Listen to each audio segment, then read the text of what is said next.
The pre-dawn darkness of July 21st, 1944, hung heavy over the Pacific waters surrounding Guam like a shroud waiting to be torn asunder. Lieutenant Colonel William McNulty pressed his binoculars against his weathered face, scanning the coral reef barriers that had protected this strategic island for centuries. In less than 2 hours, those same reefs would run red with the blood of American Marines storming ashore.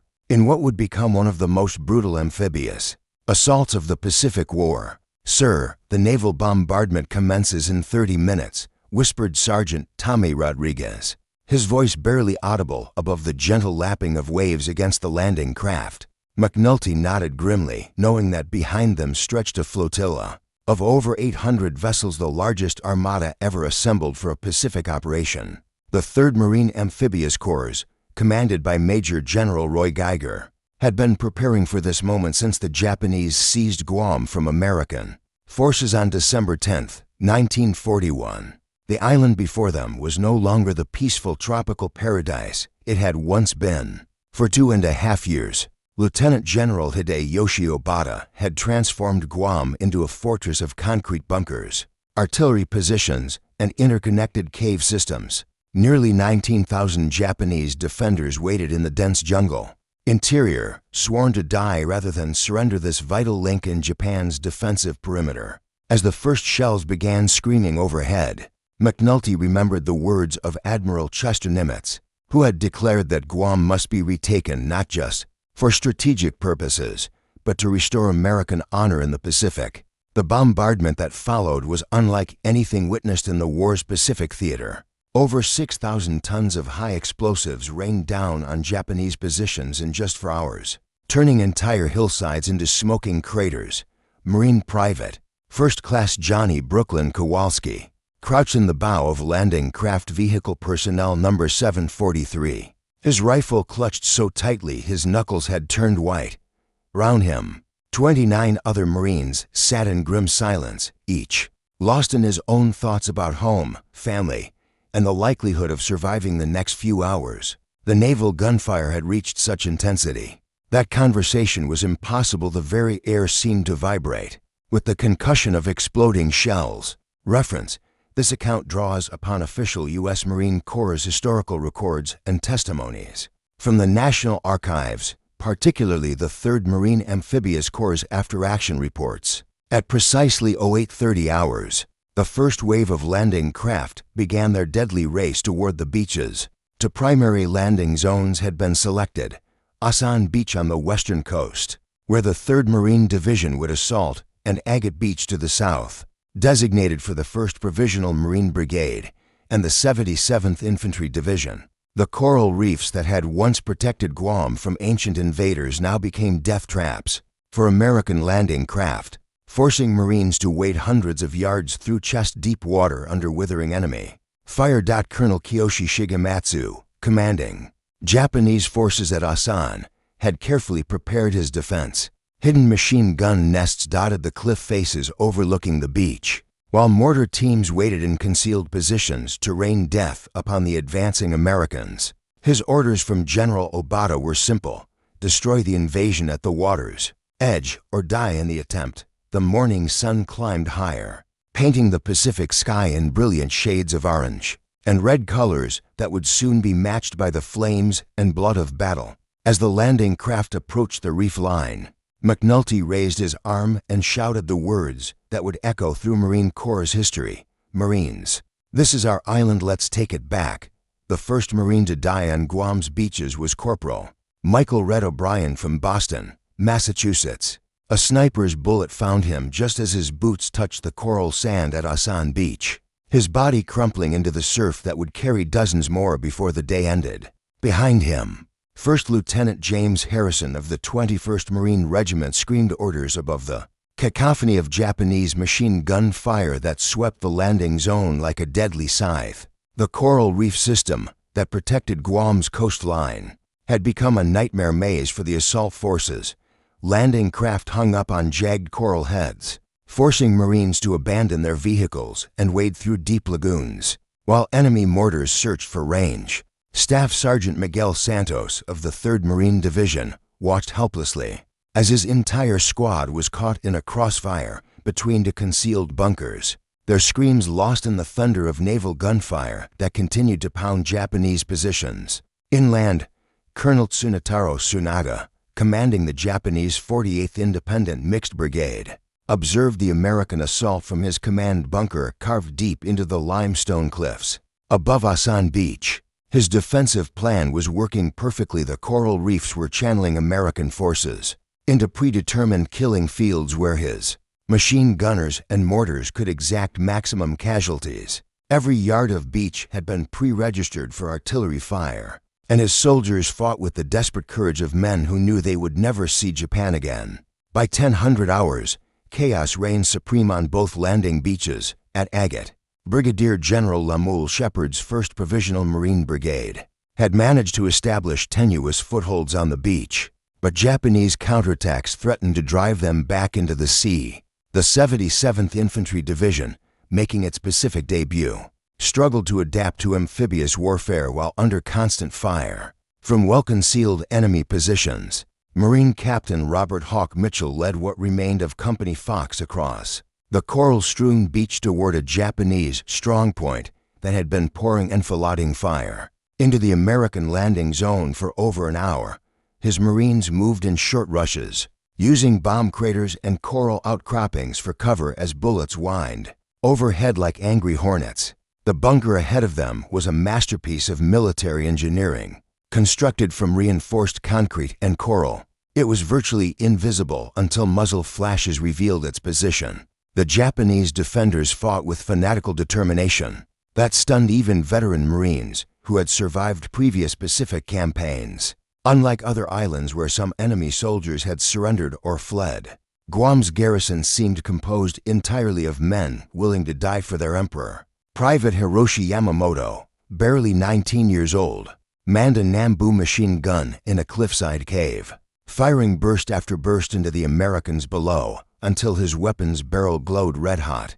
Reference: Combat Narratives and Tactical Reports. From this section are derived from official U.S. Army and Marine Corps' historical documentation, housed at the U.S. Army Center of Military History. The turning point of the first day came when Navy Lieutenant Commander David Bull Williams managed to beach his destroyer USS Monson directly on the coral reef at Asan. Ignoring regulations and common sense, Williams turned his ship into a floating artillery platform, bringing 5-inch guns to bear on Japanese positions at point-blank range. The desperate gambit worked. Concrete bunkers that had withstood hours of offshore bombardment crumbled under direct naval gunfire from less than 500 yards.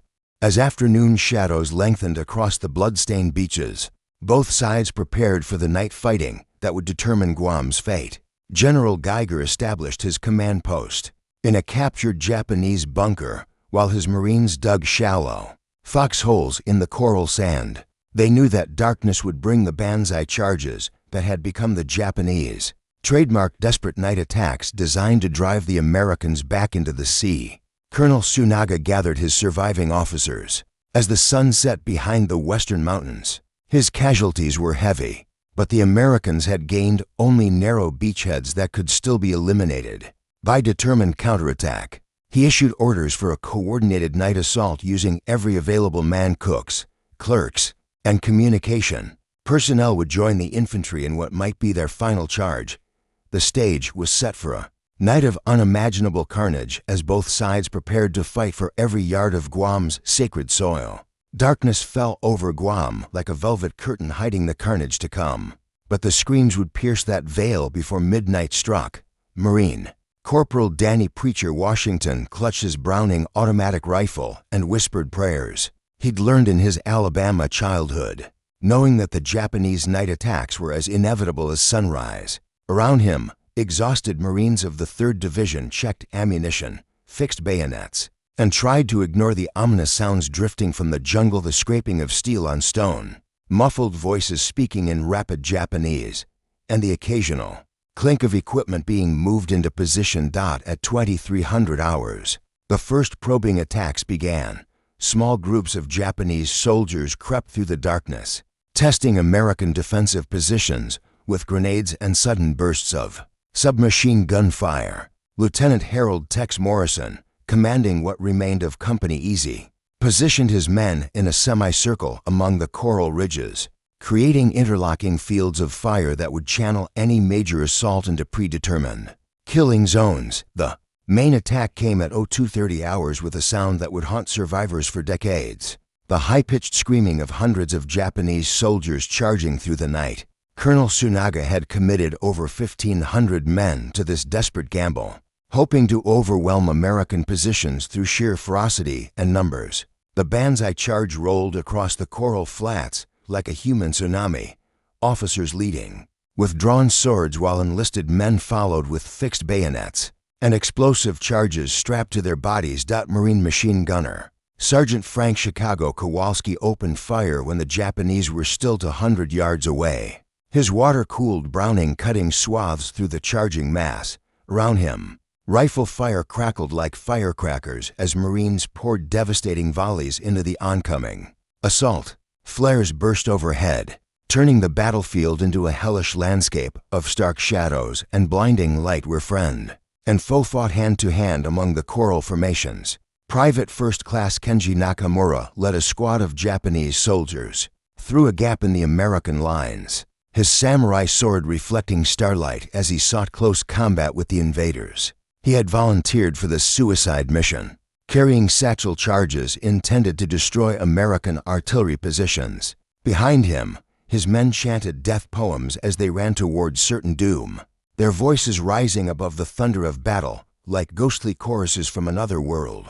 The fighting reached savage intensity as Japanese soldiers penetrated Marine defensive positions. Corporal Washington found himself locked in hand-to-hand combat with a Japanese sergeant who wielded a katana with deadly skill. The two men grappled among the razor-sharp coral, each seeking advantage in a dance of death that ended only when Washington's trench knife found its mark between his opponent's ribs. Reference: night combat accounts in this section are compiled from Marine Corps' historical records and veteran testimonies collected by the U.S. Naval Institute in their Pacific War Oral History Project. Artillery observer Captain Peter Radar Sullivan called in naval gunfire from offshore destroyers, walking the barrage dangerously close to American positions. As Japanese infiltrators threatened to overrun forward outposts, the 5-inch shells created massive explosions that illuminated the battlefield in strobing flashes,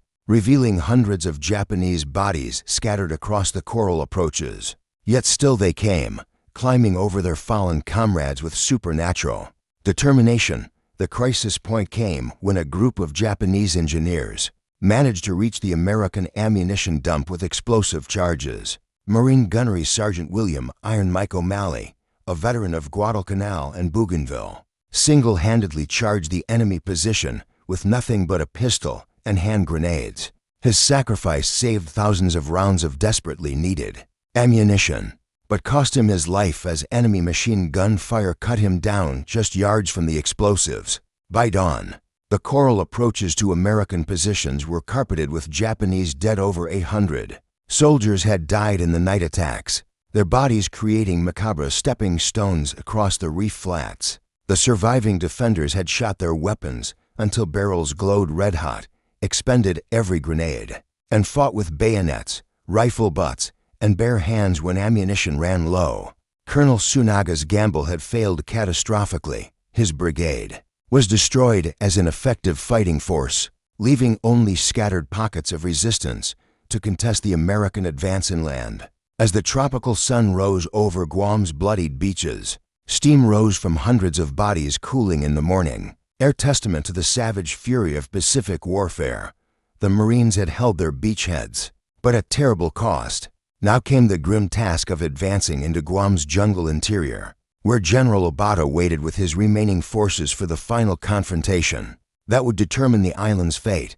The jungle of Guam rose before the advancing Marines like a living wall of emerald death, its triple canopy darkness concealing horrors that would test the courage of America's finest warriors. Staff Sergeant Antonio Tony Ricci of the 21st Marine Regiment led his squad through vegetation so thick that noon resembled twilight, following compass bearings toward Japanese positions that seemed to shift like phantoms in the green maze. Every step forward meant leaving behind the relative safety of the beachhead for an alien world, where death waited behind every tree and boulder.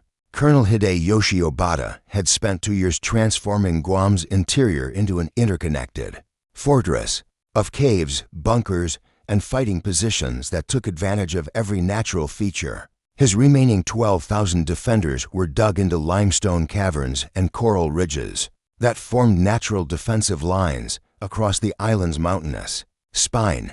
Unlike the desperate banzai charges that had failed on the beaches, Obata now planned a methodical defense that would make every American advance costly.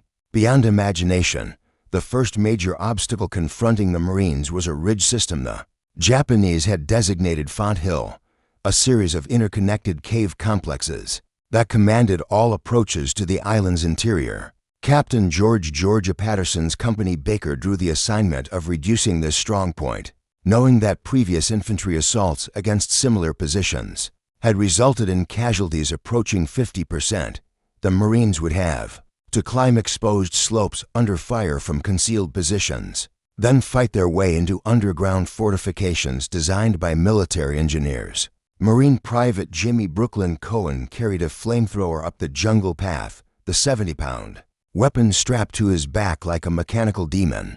Around him, his squad moved with the careful precision of men who understood that a single misstep could trigger hidden mines or provoke fire from camouflaged snipers. The Japanese had turned jungle warfare into a deadly art form, using natural camouflage and patience to create killing fields invisible to American eyes. The attack on Font Hill began at 0600 hours on July 25th, with a rolling artillery barrage that seemed to shake the earth itself. 155mm shells crashed into suspected Japanese positions while Marine fighter aircraft strafed the ridge with machine gun fire and napalm. Yet when the Marines advanced up the slopes, enemy fire erupted from positions that should have been obliterated, testimony to the incredible engineering skills of Japanese defensive specialists. Sergeant Major Akira Tanaka commanded the Japanese defenders from a command bunker carved 40 feet into solid limestone. His men had spent months preparing for this moment, stockpiling ammunition, water, and medical supplies in underground chambers connected by tunnels that allowed rapid movement between fighting positions. Each cave entrance was camouflaged with natural vegetation and protected by interlocking fields of fire that created deadly crossfires on the approaches. Reference: tactical details of jungle warfare operations are documented in the official 3rd Marine Amphibious Corps' combat history, archived at the Marine Corps' Historical Center in Quantico, Virginia. The fighting for Font Hill resembled medieval siege warfare more than modern combat. Marines would blast cave entrances with satchel charges, only to discover that the defenders had retreated deeper into the limestone labyrinth. Through connecting tunnels, Private Cohen's flamethrower became the weapon of choice for clearing underground positions, his streams of burning napalm turning cave systems into furnaces that no human could survive. Japan say resistance reached fanatical levels as Marines penetrated deeper into the defensive complex.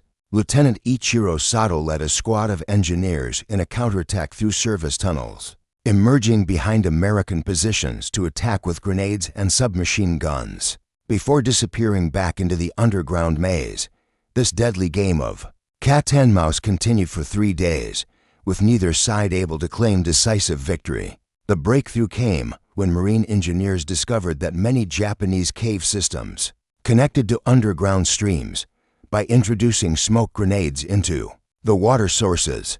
Americans could trace the tunnel networks and identify previously unknown entrances. This intelligence allowed coordinated attacks that struck multiple positions simultaneously, preventing the defenders from using their mobility advantage. Captain Patterson's company finally secured Font Hill on July 28th, but the cost was staggering: 60% casualties among the assault troops, with entire squads wiped out in underground fighting. The ridge system yielded over 300 Japanese dead and a treasure trove of intelligence about enemy defensive plans. But the victory felt hollow to Marines who had lost so many comrades in the green hell of Guam's jungle interior. Similar Battles raged across the island as American forces pushed toward the final confrontation. With General Obata's remaining forces, each ridge, each cave system, each jungle clearing demanded its toll in blood as two armies fought for control of this strategic Pacific outpost. Mount Lamlam towered above the Guam landscape like an ancient sentinel, its 1,500-foot peak shrouded in morning mist that seemed to weep for the carnage about to unfold on its slopes. General Hideyoshi Obata stood at the entrance to his final command bunker, carved deep into the mountain's limestone core, and contemplated the radio message that had arrived at dawn. Tokyo informed him that no reinforcements would come, no relief. Fleet sailed to Guam's rescue. He and his remaining 8,000 defenders were expendable pieces in the Empire's grand strategy. Lieutenant Colonel James Jumbo Bradley of the 77th Infantry Division studied aerial reconnaissance photographs of Mount Lamlam through his field glasses, noting the extensive cave systems and defensive positions that honeycombed the mountain's approaches. His regiment had been tasked with reducing this final Japanese stronghold, but intelligence estimates suggested that a frontal assault would cost over 2,000 American casualties. The Japanese had transformed Obata's headquarters into a fortress that would make previous battles seem like minor skirmishes. The Japanese general had positioned his forces with the skill of a master chess player, making his final moves.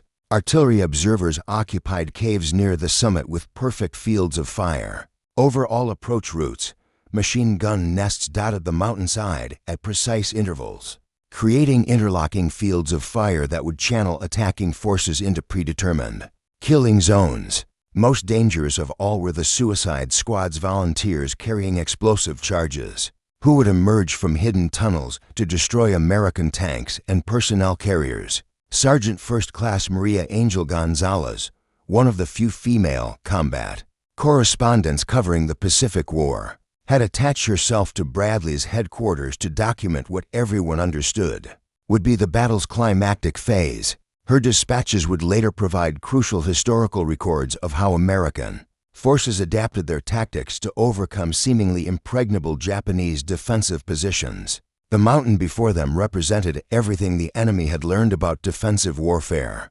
distilled into one final, desperate stand.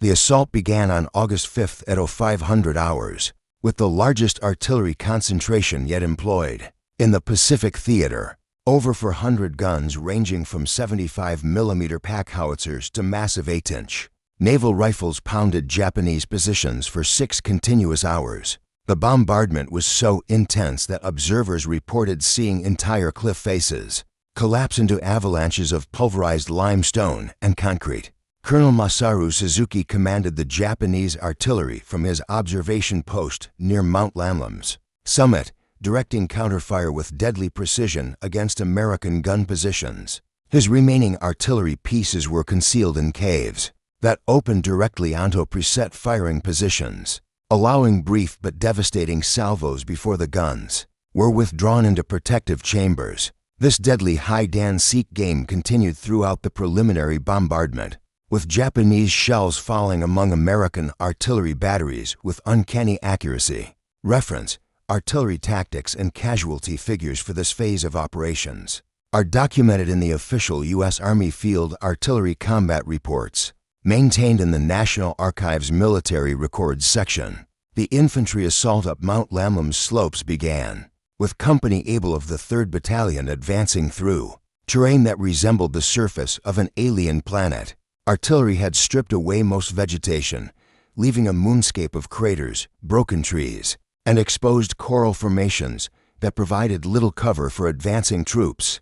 Japanese machine gun fire swept the approaches like invisible scythes, cutting down Marines who had survived 3 weeks of continuous combat, only to die within sight of final victory. Private First Class Robert Tennessee Williams carried a flamethrower up the mountain path, his weapon proving increasingly valuable as American forces encountered cave after cave filled with determined defenders. The Japanese had prepared for this final battle by stockpiling ammunition and supplies in underground chambers, allowing prolonged resistance even when surrounded. Each cave system required individual reduction through combinations of explosives, flamethrowers, and close combat that tested every Marine's courage.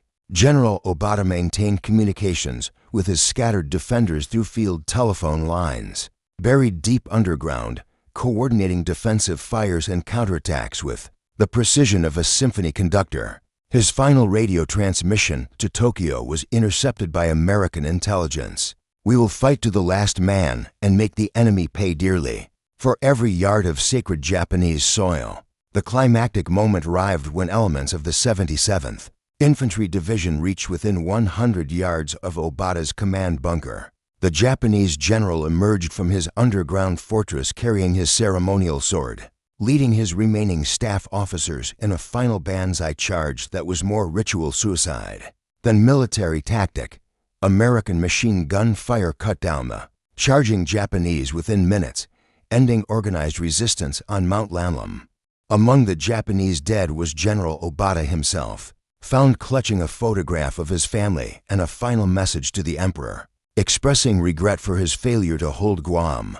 His death marked the effective end of Japanese resistance, though isolated pockets of defenders would continue fighting for several more days before the island was declared secure. The tropical sun of August 10th cast long shadows across Guam's coral beaches as Marine Chaplain Lieutenant Commander Patrick Padre O'Sullivan walked among endless rows of temporary crosses marking American graves. Each wooden marker represented a life cut short in the prime of youth: farm boys from Iowa, factory workers from Detroit, college students from California who would never return home to families, who waited for letters that would never come.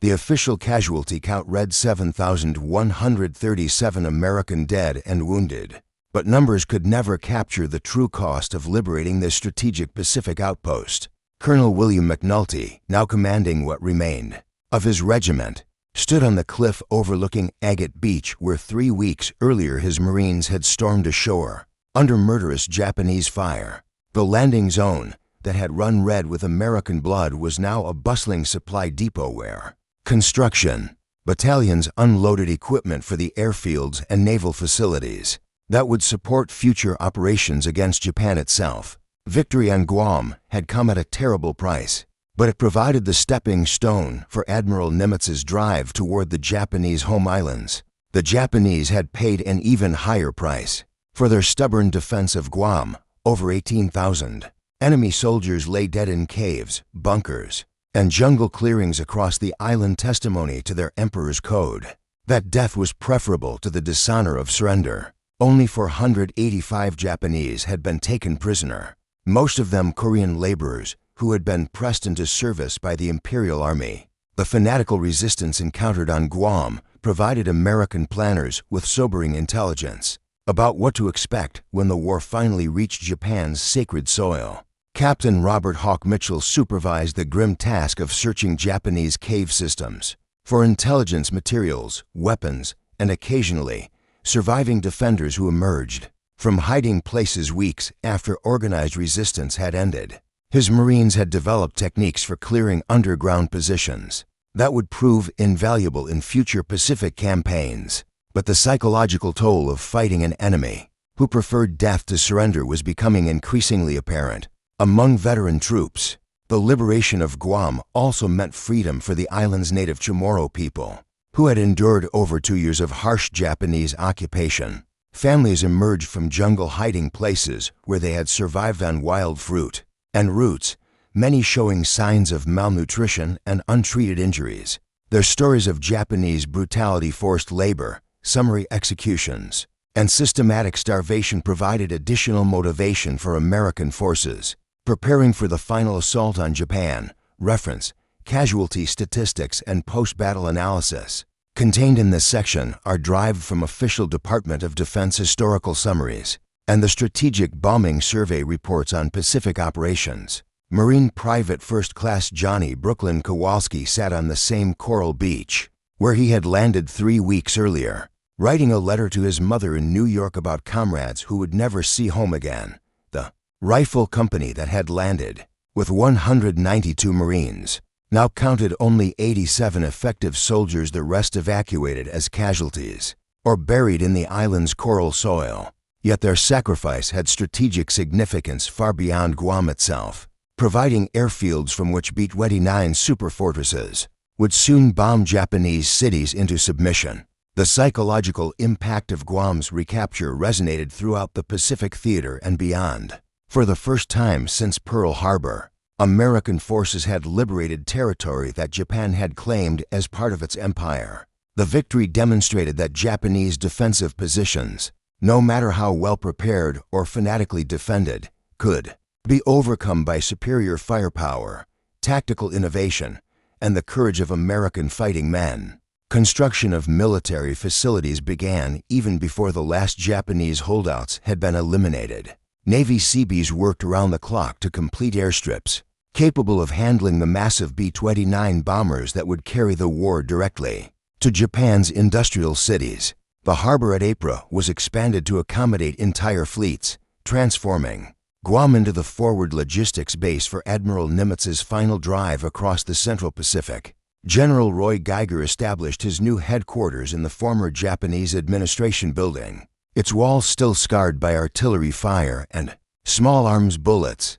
From this command post, he would plan the invasions of Iwo Jima and Okinawa operations that would make the Battle of Guam seem like a rehearsal for the ultimate test of American arms. The lessons learned in jungle fighting, cave warfare, and amphibious assault would save thousands of American lives in battles yet to come. As evening approached on August 10, 1944, the American flag was raised over Guam's government buildings for the first time since December 10, 1941. The ceremony was simple but deeply moving, with surviving Marines and soldiers standing at attention while a Navy bugler played taps for their fallen comrades. 5 years after the last shot was fired on Guam, Marine veteran Staff Sergeant Antonio Tony Ricci returned to the island as part of a veteran's pilgrimage. His Purple Heart ribbon faded, but his memories sharp as coral shards. The jungle that had once concealed Japanese bunkers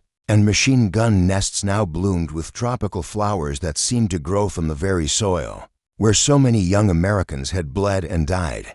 Font Hill, where his squad had fought cave to cave for 3 hellish days, was now marked by a simple granite monument bearing the names of Marines who had fallen in that. Green held out the strategic importance of Guam's recapture became fully apparent in the war's final year, as B-29 superfortresses roared off newly constructed runways to bomb Japanese cities into submission.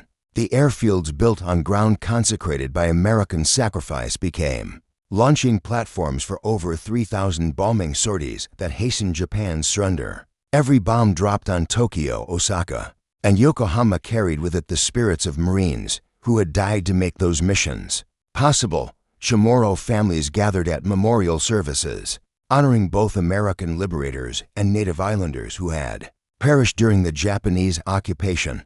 Elder Francisco Santos, who had guided Marine patrols through jungle paths known only to island natives, spoke of the terrible price paid by both cultures in the struggle for freedom. His grandson would later serve with distinction in the Korean War, carrying forward the tradition of courage established on Guam's bloodied beaches. The tactical innovations developed during the Battle of Guam revolutionized American amphibious warfare doctrine and cave fighting techniques that proved crucial in subsequent Pacific campaigns. The flamethrower tactics pioneered by Marines like Private Jimmy Brooklyn Cohen became standard procedure for reducing fortified positions, while the cave-clearing techniques developed on Mount Lamlam saved thousands of American lives. During the battles for Iwo Jima and Okinawa, Japanese survivors who had hidden in Guam's jungle caves for months or even years after the official surrender provided historians with unique perspectives on the battle's impact. Lieutenant Hiroshi Yamamoto, the young machine gunner who had fought from cliffside positions until his ammunition was exhausted, eventually emerged from hiding in 1947 and chose to remain on Guam as a farmer. His post-war memoirs provided valuable insights into Japanese defensive tactics and the psychological pressure of fighting a hopeless battle. Reference: post-war analysis and veteran testimonies referenced in this concluding section are compiled from multiple sources including the Marine Corps' Historical Foundation archives. and Pacific War veteran oral history projects conducted through the 1970s and 80s. The human cost of Guam's liberation extended far beyond battlefield casualties, touching families across America who received telegrams beginning with the dreaded words, "We regret to inform you." Gold Star mothers from small towns in Kansas and industrial cities in Pennsylvania found common ground in their grief, united by sons who had died on a Pacific island most Americans couldn't locate on a map.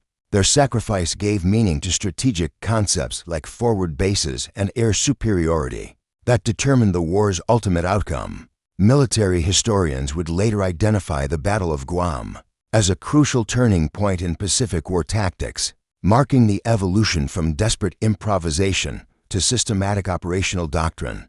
The combined arms coordination between naval gunfire, artillery, aviation, and infantry that characterized the campaign became the template for subsequent amphibious operations. More importantly, American forces had proven they could overcome any Japanese defensive position through superior firepower, tactical innovation, and sheer determination.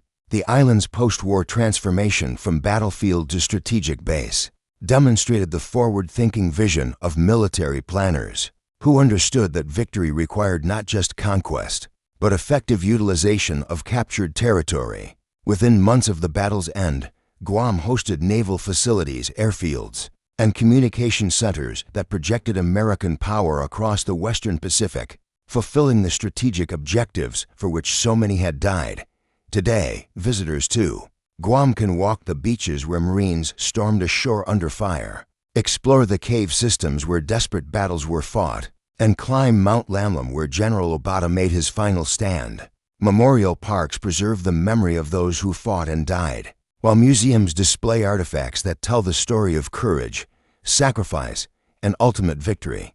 The Battle of Guam stands as testimony to the price of freedom and the courage of ordinary Americans who achieved extraordinary things when their nation's survival hung in the balance. The legacy of Guam lives on in the values of service, sacrifice, and dedication to liberty that define the American military tradition, a tradition written in blood on coral beaches and jungle ridges where heroes were made, and history was forever changed.